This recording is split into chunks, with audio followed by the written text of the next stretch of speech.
Good evening, everybody, and welcome back to the Coach Murray Show. It's football season.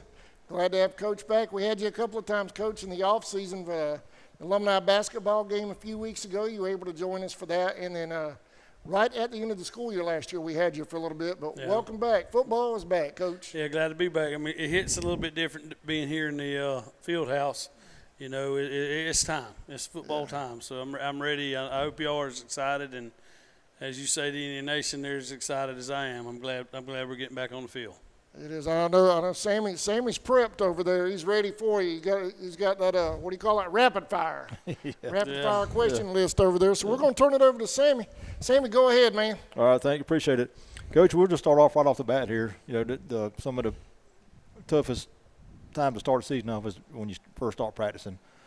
Halfway through week number 2, how's practice going, and how's that heat affecting you and the players out there? Well, you know, it's having a big effect on us, and I'm sure it's having an effect on everybody else. But, you know, as I tell them right over there on that sign over there, trying to win today, we're trying to do the best we can. But I tell you what, it's rough. I mean, it got us the other day before yesterday.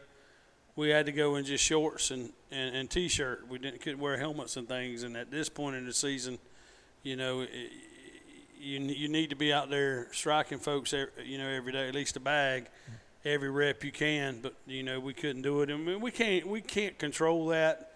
That's what I tell the kids. You know, we can't control it. It's just like everything in life. You know, I try to teach them about everything. I try to teach them too. You know, you're gonna get stuff thrown your way, and you just got to overcome it. And it's coming. I see us getting better on the field in different places. We're still lacking in some places, just like every coach would see. But the assistant coaches, they're outstanding. They're working their butts off, and you know the seniors that we have, you know, are leading the kids, and we're doing the best we can, and we are improving. Yes, sir. And you know, speaking of the heat, you know, for those that don't know, you know, that's one of the new rules they put in this year about the heat. Now you have to actually monitor heat index, I guess, when you're out there practicing. And if it gets to a certain degree, you have to, I guess, stop practice for a little while before you can start back again. Well, you got a wet bulb. I have one right over there to show you. A little device you had to take out, and it reads the real temperature. And we have these guidelines as the state gives us that everybody follows. And if that red bulb reading is within 3 or 4 parameters, that's what we have to do. You know, it tells you got to have water break so long, or you got to be restricted. You can't wear full pads, or you can't wear pads at all. Right. And, you know, well, it doesn't really – you test it before. You test the air before temperature, and then you test it about 20 minutes. I do it 20 minutes after we start. And you don't have to change if it gets worse, but you are alerted to watch your kids. And, you know, I feel like I give them a break. So I'm old school, but you know, I'm patient with the kids. Hey, it's hot out there, right. You know, and they need to at least drink we give them. I get Burger King. They donated some cups, and we go through the cups. You know, ever since COVID, Coach, Westerbeck, he was our trainer. He came up with this thing. He took a table and he put a bunch of holes in it, and I got helmet stickers, and I put all the kids' number on it. Yeah. And we've been using that since. That's one good thing, I guess, that came from COVID is that. You know, we went from 1 table to 2. We got 2 tables now, but we use it, and I tell them at each water break, I tell them to drink at least. You know, I got about a 12 ounce. At least drink that 12 ounces. At least drink that, and you know, so. That's what we do. Well, you know, I've seen you know, Jeff Doggett posted some of the pictures of the new cooling systems. You know, I've seen those come up out here, and them things work pretty good. Yeah, they do. A little mister. We were talking several weeks ago, you know, I said, can we get like a mister here, you know? And he goes, well, he got to thinking. He's been thinking about it for a couple of weeks, and this is a good week to debut it. He found him some Cobalt from, I think that's the Lowe's brand, I guess. Mm-hmm. Cobalt misters. They're little portable fans that man, the temperature goes, and when you step it, you can feel instant relief. And he got 2 of those, and he and I think David Albritton, but I'm not sure. Several people, like I saw all the posts on Facebook, people commenting, and I really appreciate guys like them and y'all other people that do things, for the kids, that means a lot to me. I'd rather, just like my children growing up, I'd rather somebody buy them something than me something. And when I see people come out out of kindness of the heart to do something to help our kids out, it does my heart good, and I know that those are good people, you know. And that's been a good addition to our shed out there. And Adam thought we may have to get one to put up in a press box with us Yeah. when we travel there. It's pretty good. So there you go. You guys talking about me. I can't hear a word you're saying. What's up with that? Put the headset on. Hey, Coach, I like the new get up here, man. That's a sharp looking shirt. Well, it's a shirt I got last year. I guess the Bakers they gave me this shirt. I don't know, it was something that George said, hey, we screwed up on the order, and he said, he sent me a shirt, and I like it. We don't. It's different because normally I have black on, but I wore it to school today in the teaching class. It looks good. It looks good. Hey, I wanted to ask you. I don't want to. Hopefully, I won't hit on something Sammy's got written down over there. Wanted to ask you about football in general in Georgia now. It seems like, I don't know. Let's see. You know what? Forget that. Go ahead, Sammy. Go ahead. All right. Yeah. Coach, with just a few practices in, a week and a half practices, you got a lot of new players coming in this year. Who's actually impressed you? What have you seen to impress you the most in the short amount of practice you've had so far? Well, we lost a lot of kids last year, and people think that we've got a lot of experience. Mm-hmm. We got a lot of experience. Now, we lost our quarterback, and our everybody in the region is glad he's gone. Jalen Lilly's gone, and some receivers, but we have a bunch of receivers back, and we've got some running backs that are hopefully going to step up and do the job that Jalen had done since he's been here, or since he was here. But they're stepping up, to get to it. We don't have one guy; we got several. Our depth chart is kind of real high at the top and real low at the bottom, if that makes any sense. They're all 1 and 2s, but we got to stick somebody at 3 because we got 3 spots. Right. And we are young at places. What we do have experience back is on our lines. We lost 2 starters, but one guy that he only started the whole time. He's basically the 4 to 5 guys we got on the line started last year. Right. And that's a big plus. And our defensive line as well. We didn't have Jamie Jackson. I'm sorry, Jamie Jackson back, and he came back this year, and that's been a good addition to us. And I know we're talking about offense, but what I'm basically trying to say is we lost some. We've had a lot of kids out there impress me a little bit, and if it would be kind of an injustice for me to throw a name out. Right. Our quarterback play is been pretty solid, and our receivers are catching the ball, and our running backs are running the ball, and our offensive line is blocking, but we're just blocking ourselves. Right. We'll find out when we go against some Rebels on Friday night how things are really going. Speaking on offense, staying on that topic real quick. Coach Hagan moving from the defense side of the ball over to the offense as offensive coordinator. What is he bringing to the offense side, and are the kids adapting to whatever new plays he may bring into the system? Well, the thing is, we were running a bunch of plays that he's called. We just call them by different names. Coach Hagan calls them by different names. But he has a lot of experience on both sides of the ball. When he played at Notre Dame, he would kill me if he heard me say Notre Dame. When he played at Purdue, he played on both sides of the ball. And he tells these guys all the time, it's all about scouting. Just put myself out there, and he learned. And he learned up in Canada. Their rosters aren't that big at Canada, so he played on both sides of the ball too up there at Canada.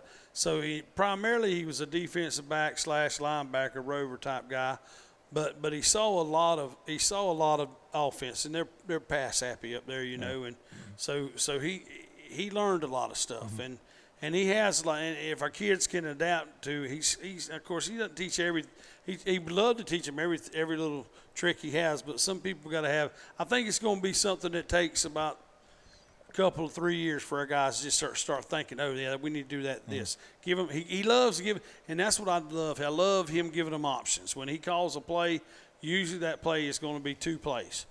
The quarterback will get to choose the play. So that gives him more chance of being successful. Right. So, and the kids love him, his energy. They love him, being a local legend like he is. Everybody knew who he was. He didn't really have to introduce himself because he's on our dad blame weight room 3 times. You see him in this picture, and this picture. Right. So the kids really, they really like, he's down to earth with them. He tells them, he's one of them. Like I was, he's one of them. So he can relate to them. Hey, I know. Don't give me that excuse because I lived it. Right. So it works out well for us. Good. Well, I'm gonna stick on offense tonight. I don't know why I've got all the offensive questions, but new season coming up, and I've heard you talk about it before. We've heard you, and we've seen it watching football games, being there. New season coming up, and when I get, you can explain this better. Most teams start off with what kind of plays you want to run. You want to see what your players can do, and as the season goes on, and the games goes on, you got to adapt and you got to make changes with your opponent and things that are not working. What do we expect to really see out of the offense? A lot of running, a lot of passing, or a little bit of both? Well, you're probably going to see a little bit of both. We're not our starting quarterback. He's tweaked a little bit, so he's probably not even going to play. He probably won't even dress out. So but we got to have a quality backup, and so whoever's playing, we're going to do what we do. What he wants, we're going to do what Coach wants to do, and the coach wants to see our receivers. We got like Bo Hamilton, Jamari. We want to see him catch the ball in open field and see if he can get some of those yak yards because he's an exceptional athlete, and we want to get the ball in his hands. And Marion Martin. So we're going to throw it, but Coach Hagens is like this. He knows that you got to be able to run the ball to be successful. Right. And, you control that clock. But we're not worried about controlling the clock and all that stuff. And we're going to get our guys, probably put them in some situations or plays. We'll call some plays probably that we normally wouldn't call in the regular season. Just see our guys adapt to it. Coach's got a big repertoire of stuff that he does. I mean, he's seen and played a whole lot more football than I have. And he's been in a whole lot of situations, and he wants our kids to be in those situations too, where they'll be ready when the situation comes up for them. Right. So going over to Berrien, just a scrimmage game. What can we expect to see from the team? A lot of starters playing, a lot of young guys getting a lot of playing time experience. We're going to play everybody. It's going to be set up. We're going to play 3 quarters of varsity, and you'll see our starters play 3 quarters against them, and then our JV / be some mixed players.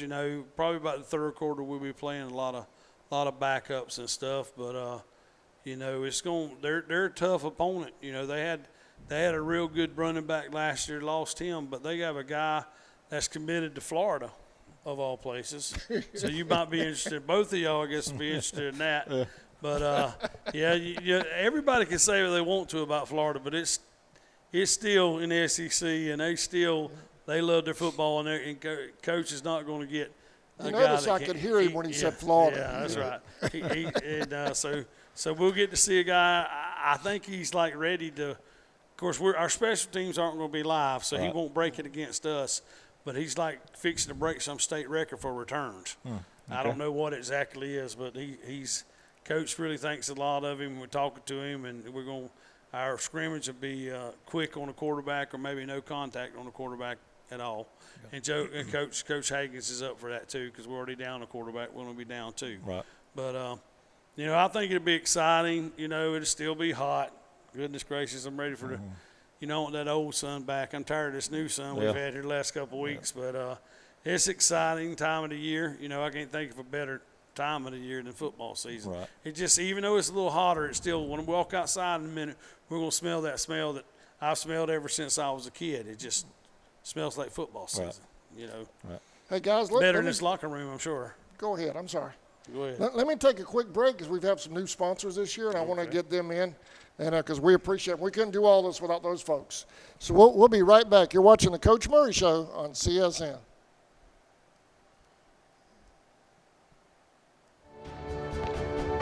Georgia's Own Credit Union has been putting the needs of our members first for more than 85 years. That's banking on purpose. At Georgia's Own, you'll get better rates, fewer and lower fees, and the assurance of knowing that your success is what matters most to us. We have over 30 offices throughout the state to serve you better. So come on in. All Indian fans are welcome to join. Federally insured by NCUA and an equal housing lender. UFP Folkestone, the #1 site-built construction plant in Georgia, is now hiring for multiple departments.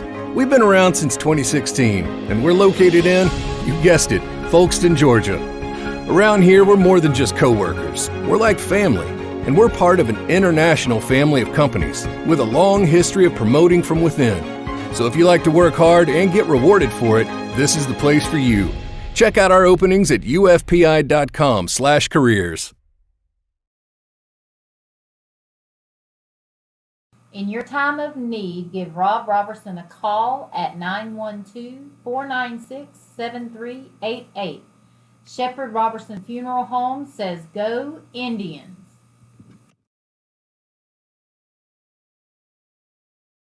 ESP Specialist of Fabrication is located at 169. All right, welcome back to the Coach Murray Show. I'm Adam Bell. I'm with Sammy Hendricks and Indians football head coach Russ Murray. Coach, you told me when we were coming in the locker room earlier tonight when I first pulled up here that you had another one starting college, right? Oh, yeah, my daughter, she's starting congratulations. next week. Yep. So that's pretty awesome. I guess I'm officially old now. They're leaving Folkestone. What's that? I said they're both leaving Folkestone. Oh, okay. Maybe they'll come back from time to time. All right, Sammy, dive in, boss man. All right, Coach, just talk real quick about the seniors. I think I looked at one of the rosters from last year's and read something. Maybe six returning on the offense and 6 returning on the defense. Not all those are seniors, but with those 6, and one of the things that I know your coaching staff has always been good about is getting a lot of players in the ball game. So with those 6 returning starters on both sides of the ball, some of the guys that are going to have to step up, they've already had some playing experience, and I think that's kind of big. And I think it's a good deal for the coaches to be able to get those kids and let them get some playing experience. Yeah, of our 13 seniors we have, if I'm sitting here thinking off the cuff, looking at over this roster, most of them have played some notable time varsity football, and a couple of them would have played a lot more had they not been injured. They had a little injury issue that cost them a couple weeks, but they have a lot of experience, and the thing is they do lead too, and also have some juniors that lead. So I've got kind of 2 classes that are kind of leading these kids. I think we've got and I know I'm kind of skipping from going to seniors to freshmen, but I think we got a real good freshman class. Maybe not as good as some of these other teams in the region, but we got some kids that you're going to see. Where'd that kid come from where he's just a freshman? They played in the spring game. I know a spring game with the baseball playoffs, a lot of people missed them, but I got a couple linemen that are going to be fantastic, I think, one day. And, one of them's already power cleaning 285 pounds as a freshman, so I'm pretty excited about that. But it's real important to have older guys lead the young guys.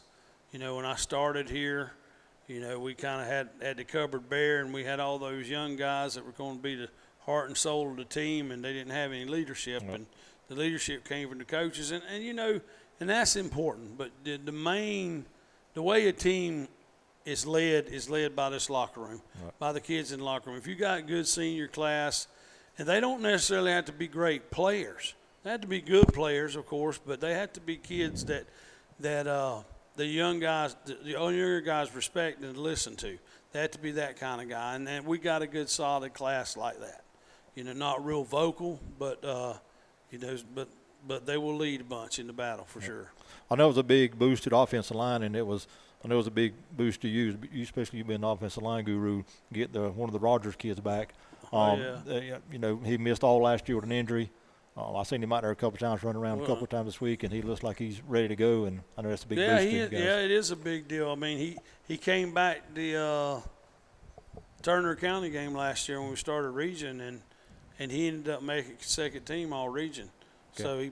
So he played pretty daggum good those 5 games he got to play, or right, 6 games he played in, and his brother, you know, and the thing is he was out and they couldn't lift weights and stuff, so his brother left him by about 20 pounds. Mm-hmm. You know, the same height, but he's about 20 pounds more now because he stayed, stayed involved and everything like that. But they're both good boys, and they play hard, and they kind of lead by example. They're not vocal at all. If we had them on here, they might say 2 words in an hour. Right. But they just and I'm proud of them, and he was a huge boost to us to have him back for sure. Well, switching channels a little bit, let's go to some fundraising stuff. You guys team is still selling the scorecards. Well, we actually wrapped it up. Wrapped it up. We wrapped it up, but Bill Gordon from Scorecard, he actually said, "Here, Coach," and he handed me a handful. So if you need a scorecard, get in touch with me, and I'm gonna leave them with the ladies up at the front office, and you can come up and get one. But the kids did a good job. I think we got 57 guys that were selling cards, and they averaged selling about 15.3 cards a piece. Very good. And we made I think that was around $4,900, which it seems like a bunch of money, and it is. But if anybody can see one of those helmets behind me, that's about $325. Shoulder pads are about the same. Oh, yeah. And we need it. And the school board and the quarterback club do a great job about feeding us. Every time this bunch eats, we're talking $500. I need a scorecard. I haven't got one yet. Well, I've got some. Jeff said he had one left. Who?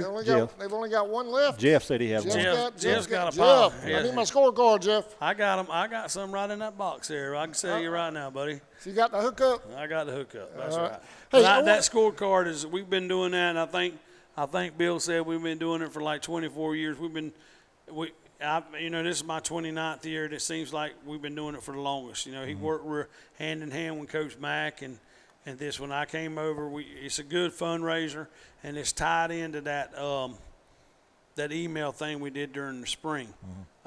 And they're great people to work for. He told me I couldn't retire until he did. I said, well, hopefully they'll keep me around at least 4 years. I got a daughter starting college this week. Yeah. But, he said, well, you can wait then. I'll be about ready to go then. But he's a good guy, Bill Gordon from New York, the city. My favorite liberal in the whole wide world. When you talk to him, he's dead.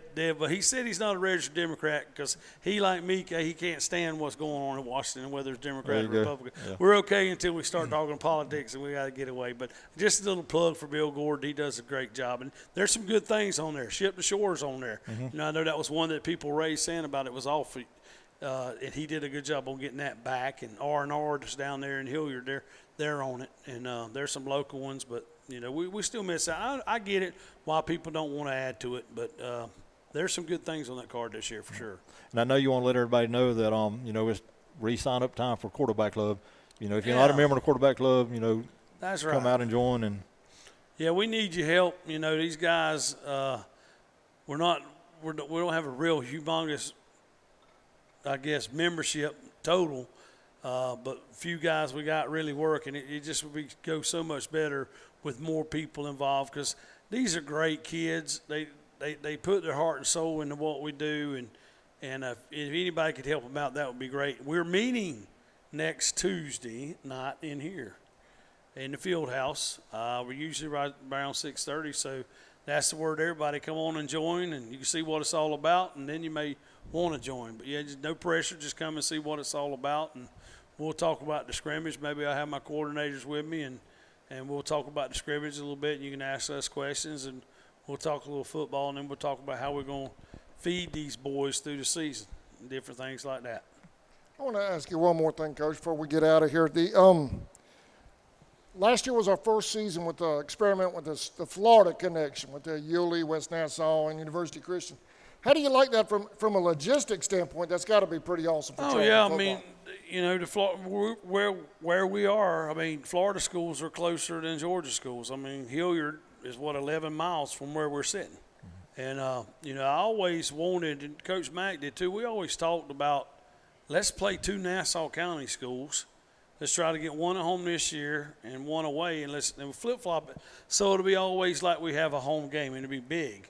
And we were fortunate enough to get Yulee and West Nassau on the schedule last year. We'd been trying to work it out with them for years, and see, Florida was off. They were off cycle whenever. That's, I guess, another thing good the pandemic did. It got Florida and Georgia on the same cycle, instead of us redoing our schedule every 2 years on odd years and them doing it on even years, we were able to do it on the same year.